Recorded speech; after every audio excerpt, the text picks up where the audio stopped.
Hello friend, welcome to qualified Vishal. मेरा नाम है विशाल और स्वागत करता हूँ आपको क्वालिफाइड विशाल चैनल में। दोस्तों, आपके सामने मॉक टेस्ट का एनालिसिस लेकर आया हूँ। जस्ट मैं ये भी आपको बताने वाला हूँ कि आपको मॉक टेस्ट को अटेंड कैसे करने हैं, क्योंकि बहुत सारे बच्चों को ये नहीं पता होता कि मॉक टेस्ट को अटेंड कैसे करते हैं। फिर उनके मार्क्स वही आते हैं 30, 40, 35, 50 के अंदर ही रह जाते हैं। ठीक है, तो मैं आपको ध्यान से देखना, मैं आपको ये बताऊँगा कि आपको मॉक टेस्ट को अटेंड कैसे करने हैं। और मैं आपसे एक चीज़ यहाँ पे ज़रूर बताऊंगा कि आप यार इस मॉक टेस्ट को देखो, मुझे जज मत करने लग जाना। ठीक है, मैं मॉक टेस्ट केवल लगाया हूँ आपको दिखाने के लिए। ठीक है, मैं इसको मतलब पेन एंड पेपर लेकर भी नहीं बैठा था। मैं जस्ट अभी कल रात में इस मॉक टेस्ट को ऐसे ही लगा लिया था कि जिससे मैं कल सुबह आपके लिए वीडियो बना पाऊँ। तो इस मॉक टेस्ट को आप क्या करना, जज मत करना। ये मॉक टेस्ट जस्ट ये बताने के लिए कि आप कैसे मॉक टेस्ट को डील करोगे। ध्यान से और अंत तक देखिएगा। अगर आप वीडियो को ध्यान से नहीं देखोगे फिर आपके मन में कन्फ्यूजन रहेगा, फिर आप आगे वीडियो के नीचे कमेंट करोगे कि सर आपने ये नहीं बताया, आपने वो नहीं बताया। सबसे पहले क्या करना है आपको, मान लेते हैं कि ये सोल्यूशन है। ठीक है, तो ये मान लीजिए पहला क्वेश्चन मैंने ओपन कर लिया। ये पहला क्वेश्चन ओपन होगा अभी आपके सामने। तो ये पहला क्वेश्चन आप देख सकते हैं यहाँ पे। मैं इसको हिंदी में कर लेता हूँ, जस्ट इसको मैं हिंदी लैंग्वेज में सिलेक्ट कर लेता हूँ। आप देखिए यहाँ पे मैंने पहला क्वेश्चन ओपन कर लिया। ठीक है, तो आपको देखना क्या यहाँ पे लिखा है, एक्स वाई का बेटा है, वाई जेड की पत्नी है, डब्ल्यू जेड का पिता है। तो वाई डब्ल्यू का या की क्या होगी, ससुर होगी, ननद होगी, जीजा होगी, बहू होगी। तो मान लीजिए ये आपके पास क्वेश्चन आ गया, तो आप करोगे क्या, आप इस क्वेश्चन को लगाना शुरू कर दोगे। यही ना करोगे, क्योंकि पहला क्वेश्चन है आपके सामने, पहला क्वेश्चन आ गया तो आप इसको लगाना शुरू कर दोगे। तो आप फिर लगाने के बाद क्या करोगे, आप देखोगे कि आपने इतना टाइम दे दिया इसमें, कम से कम आप में भी अगर आप कितने भी पढ़ने में अच्छे हो ना, तो मिनिमम कम से कम 1 मिनट तो ये क्वेश्चन आपका टाइम लेगा ही लेगा। और अगर आप थोड़े से भी एवरेज बच्चे हो या फिर थोड़े से आप कमजोर हो मैथ में, तो आप लिख के ले लो कि आप 2 से 3 मिनट लगा दोगे, फिर भी इस क्वेश्चन का शायद आपका आंसर भी ना आए। तो अगर आपका देखिए, अगर आपका 30 सेकंड में आपको लगता है कि आपका क्वेश्चन बन जाएगा, तो प्लीज़ इसको कंटिन्यू करना। अगर आपका क्वेश्चन नहीं बनेगा, नहीं बनता है, आपको लग जाएगा, आपको खुद फील हो जाएगा कि भैया ये क्वेश्चन तो मेरे से नहीं बनने वाला, तो जस्ट आपको उसको स्किप कर देना है। अब कुछ बच्चे क्या करेंगे, इसको यार सीरियस ले लेंगे, इसको अपने दिल पे ले लेंगे, अरे नहीं भैया ये क्वेश्चन मेरे से कैसे नहीं लगेगा, ये क्वेश्चन तो मुझसे बनना ही बनना चाहिए, कुछ भी हो जाए, ये तो क्वेश्चन मैं पढ़ के गया था, इस तरह के क्वेश्चन मैं पढ़ के आया हूँ। तो वहाँ पे आपको यार ये नहीं देखना है, वहाँ पे आपको ये सोचना है कि कम से कम टाइम में आप ज़्यादा से ज़्यादा क्वेश्चन पहले सॉल्व करने की कोशिश करना। तो अगर देखो ये पेपर वाला कैसे सेट किया है, ये टेक्स्ट बुक का मॉक टेस्ट है, इन्होंने देखो कैसे इसको सेट किया है। पहला ही क्वेश्चन ब्लड रिलेशन का डाल दिया है। आप सबको पता होगा कि अगर आप पढ़ाई करते हो, आपको पता होगा कि ब्लड रिलेशन के क्वेश्चन में कितना टाइम टेकिंग होता है। तो इन्होंने पहला क्वेश्चन इसीलिए ऐसा डाल दिया है कि ये टाइम टेकिंग हो, यहाँ से इनका क्या है, कॉन्फिडेंस बूस्टर, कॉन्फिडेंस, इनका जो कॉन्फिडेंस है वो लो हो जाए और ये पहले क्वेश्चन में जाके स्टक हो जाए। तो इस तरह का इनका प्लान होता है, आपको इनके प्लान में फंसना नहीं है। तो इस क्वेश्चन को क्या करोगे, आप स्किप कर दोगे। क्या करोगे, स्किप कर दोगे इसको। तो आप सेकंड क्वेश्चन में आओगे। सेकंड क्वेश्चन देखो क्या बोला है, उस शब्द का चयन करें जो निम्न समूह से संबंधित नहीं है। तो ये देखिए, ये एक आसान क्वेश्चन बोल सकते हो। ठीक है, तो देखिए दूसरा क्वेश्चन आपके लिए आसान क्वेश्चन आ गया। तो अगर आप पहले क्वेश्चन में फंस गए होते ना, तो वहाँ पे आप कम से कम 3 से 4 मिनट खराब करे होते अपने, और उसके चक्कर में आप इन सब क्वेश्चन को छोड़ देते। ठीक है, तो आपको इन सब चीज़ों पे ध्यान देना है। आपको ये पता होना चाहिए कि किस क्वेश्चन को आपको स्किप करना है। देखिए, स्किप करना भी एक खेल होता है। जिस बंदे को ये नहीं पता है कि किस क्वेश्चन को स्किप करना है, तो भैया उसका भी पेपर खराब हो जाता है। ठीक है, आप कोई सा भी पेपर दो, आप ग्रुप डी एग्जाम का पेपर दो, रेलवे ग्रुप डी का पेपर दो, एनटीपीसी का पेपर दो, एनटीपीसी सीबीटी 2 का पेपर दो, एसएससी एमटीएस का पेपर दो, सीजीएल का पेपर दो, सीएचएसएल का पेपर दो, एसएससी जीडी की पेपर दो, कोई भी पेपर दो, कोई सा भी एग्जाम ले लो। जो मैं आपको मॉक टेस्ट का तरीका बता रहा हूँ ना, ये सभी एग्जाम्स पे फॉलो करता है, ये सभी एग्जाम पे अप्लाई होता है, क्योंकि यही तरीका होता है मॉक टेस्ट लगाने का। क्योंकि जो मैं तरीका बता रहा हूँ ना, यही एक सबसे अच्छा तरीका होता है, सबसे ऑथेंटिक तरीका होता है मॉक टेस्ट को लगाने का। ठीक है, तो ये ऐसे आपको डील करना है। आप थर्ड क्वेश्चन पे एक बार आके देखता हूँ, थर्ड क्वेश्चन कैसा है। ये देखिए, एक रीजनिंग का क्वेश्चन है। ये भी क्वेश्चन देखोगे बिल्कुल आसान क्वेश्चन है। तो देखो, इस क्वेश्चन को कम से कम टाइम, इन सब क्वेश्चन पे आप टाइम बचाने की कोशिश करो। ठीक है, इस क्वेश्चन को अगर आपने 10 से 15 सेकंड में सॉल्व कर दिया ना, तो आपको जो टाइम बचेंगे ना, वो आप टफ वाले क्वेश्चन में दे सकते हो। जैसे कि पहला क्वेश्चन ब्लड रिलेशन से क्वेश्चन आया था, तो ये टाइम आप वहाँ पे कंज्यूम कर सकते हो।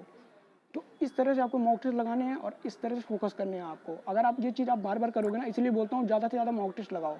जब आप इन सब चीज़ों पर फोकस करना शुरू कर दोगे ना, तो खुद ब खुद देखोगे आगे आने वाले दिनों में जब भी आप दोबारा से मॉक टेस्ट लगाओगे ना, तो आपका नंबर बहुत ही अच्छा आएगा, ये मैं गारंटी लेता हूँ। ठीक है, एक बार और देख लेता हूँ चौथा क्वेश्चन। ये देखिए, ये डीआई का क्वेश्चन आ गया, ये मैथ का क्वेश्चन है। डीआई का क्वेश्चन क्या होता है ना, कोई क्वेश्चन इतना टफ दे देते हैं, मतलब थोड़ा सा घुमा के देते हैं, तो उसमें आपको टाइम टेकिंग हो जाता है। तो आप कोशिश करो, अगर आपको डीआई मिलता है ना, तो उसको आप लास्ट में सॉल्व करने की कोशिश करो, ये आपको ध्यान भी रखना है। तो डीआई के क्वेश्चन आपको लास्ट में सॉल्व करने हैं। तो आपका यही प्लान होना चाहिए कि डीआई के क्वेश्चन आप लास्ट में सॉल्व करो, ठीक है। पहले आप ऐसे क्वेश्चन सॉल्व करो जो आपके 30 से 35 सेकंड या 1 मिनट के अंदर बन जाते हैं, तो उन सारे क्वेश्चन को आप पहले सॉल्व करो। कोई दिक्कत नहीं, आप एक बार 100 तक जाओ, 100 तक आप विजिट करो, पहले वही क्वेश्चन करो, 30 से 35 सेकंड या 1 मिनट के अंदर बन जाते हैं, तो पहले आपको वही क्वेश्चन सॉल्व करने हैं। कोई दिक्कत नहीं, आपका 50 क्वेश्चन ही होता है ना, तब भी आप करिए। उसके बाद आप थोड़ा सा वो ऐसा क्वेश्चन उठाइए जिसमें आपको थोड़ा सा टाइम लग सकता है, तो आपको मॉक टेस्ट को ऐसे डील करना है। एक बार और थोड़ा सा बढ़ा के एक क्वेश्चन और देख लेता हूँ। जैसे ये वाला क्वेश्चन देखिए, ये साइंस का क्वेश्चन है, जस्ट ये न्यूमेरिकल बेस्ड क्वेश्चन है, थोड़ा सा इसमें कॉन्सेप्ट भी यूज़ करना पड़ेगा आपको, ठीक है। ये प्रत्यास्थता का क्वेश्चन है, ठीक है। तो आप देख सकते हो इस क्वेश्चन को आप पढ़ोगे, ठीक है, तो लगाने को ये क्वेश्चन लगा सकते हो। अगर आपको लगता है कि ये क्वेश्चन का आंसर आ जाएगा तो आप बिल्कुल इसको दे सकते हो। अगर आपको लगता है कि ये क्वेश्चन आपने नहीं पढ़ा है तो जस्ट इसको तुरंत से स्किप कर देना है। फिर आपको ये नहीं करना कि नहीं भैया हम तो साइंस पढ़ने वाले बच्चे हैं यार, तो हम तो इसको लगाएंगे ही लगाएंगे। तो ये सब गलती वहाँ पे नहीं करनी है। वहाँ पे आपको अपना वो नहीं दिखाना है, रॉब नहीं दिखाना है। वहाँ पे आप पेपर देने गए हो, वहाँ पे कोई आपको ये नहीं देखने जाएगा कि भैया आप इस क्वेश्चन को कितने टाइम में लगा रहे हो, क्योंकि ये क्वेश्चन आपको नहीं आ रहा है, कोई आपको नहीं कहने वाला रहेगा। तो वहाँ पे आप अकेले रहोगे, जैसे आप डील करोगे वैसा ही आपको रिजल्ट मिलेगा। तो आपको 3 चीज़ों पे फोकस करना है। पहला, किस क्वेश्चन पे कितना टाइम देना है, कौन से क्वेश्चन को स्किप करना है, दूसरा। और तीसरा, क्वेश्चन जो ये भी आपको देखना है कौन से क्वेश्चन आपसे अभी उस time at the present time आपसे कौन से क्वेश्चन बन पाएंगे, इस पर भी आपको फोकस करना है। तो अगर आप इन तीन चार चीज़ों पे अच्छे से फोकस कर लिए ना, तो आप अच्छे से मॉक टेस्ट को क्लियर कर ले जाओगे, अच्छे से आप पेपर भी क्लियर कर लोगे, ठीक है। तो इन सब चीज़ों पर आपको ध्यान देना है, किसी भी क्वेश्चन पे स्टक नहीं होना है, स्किप करने सीखना है आपको कौन से क्वेश्चन को आप लगा पाओगे, कौन से क्वेश्चन को आप डील कर पाओगे, उसका भी आपको फैसला ऑन द स्पॉट ही लेना है, ठीक है। आपको कन्फ्यूजन में रहोगे तो आपका सारा मॉक टेस्ट खराब हो जाएगा, तो फिर आपके लिए दिक्कत क्रिएट हो जाएगी। अब जैसे ये वाला देखो 6 नंबर का क्वेश्चन, ये लिखा है प्रधानमंत्री नरेंद्र मोदी और उसके इजरायली समकक्ष बेंजामिन नेतन्याहू ने जनवरी 2018 में आई क्रिएट केंद्र का उद्घाटन कहाँ किया था। अब ये करंट अफेयर का क्वेश्चन है, 2018 के करंट अफेयर का क्वेश्चन है, क्योंकि मैं प्रीवियस ईयर का पेपर ही लगा रहा हूँ। आप देखोगे यहाँ पे, तो यहाँ पे मैं ग्रुप डी का प्रीवियस ईयर का पेपर यहाँ पे ओपन कर रखा हूँ, ठीक है, जस्ट आपको दिखाने के लिए, ठीक है। बाकी देख सकते हो यहाँ पे करंट अफेयर का क्वेश्चन पूछ लिया है। अब ये बताइए, करंट अफेयर यदि आपसे पूछ लिया तो मे भी आप करंट अफेयर पढ़े होगे या तो नहीं पढ़े होगे। अब आप ये सोचने लगे, अरे यार मैं उस दिन उस सर की क्लास लिया था, तो उन सर ने ये करंट अफेयर मेरे को कराया था, तो उसमें ये पीडीएफ उन्होंने दिया था, तो इस पीडीएफ में मैंने इसको पढ़ा था। अब लगे तुम इसमें दिमाग लगाने की मैं तो इसको करूँगा ही करूँगा, तो भैया गए, फिर गए, एकदम गए। अगर इस पर आप 10 सेकंड से ज़्यादा टाइम दे रहे हो ना, फिर आपकी बेवकूफ़ी होगी, फिर आप अपने सिलेक्शन से दूर हो जाओगे, अपना पेपर ख़राब कर बैठोगे। तो ये सब चीज़ें आपको सीखनी है। देखो जो टॉपर बच्चा होता है ना, वो यही सब चीज़ें सीखा रहता है, उसको पता रहता है कि उसको करना क्या है मॉक टेस्ट में, और उसको ये सब आइडिया कहाँ से लगता है, वो मॉक टेस्ट लगाते लगाते ही इसको आइडिया लगता है। उसको कोई बताने वाला नहीं होता है, वो खुद अपने आप को इम्प्रूवमेंट अपने अंदर खुद लाता है, क्योंकि उसको भी पता चल जाता है कि हाँ भैया अगर मैं इसमें फंसा ना तो मेरे साथ यही होगा। तो मैं इसीलिए आपसे बोलता हूँ ज़्यादा से ज़्यादा मॉक टेस्ट लगाओ। मे बी अगर आप ग्रुप डी का लगाओगे, पहले का लगाओगे, 2018 का लगाओगे, तो आपके लिए और भी बेनिफिशियल होगा।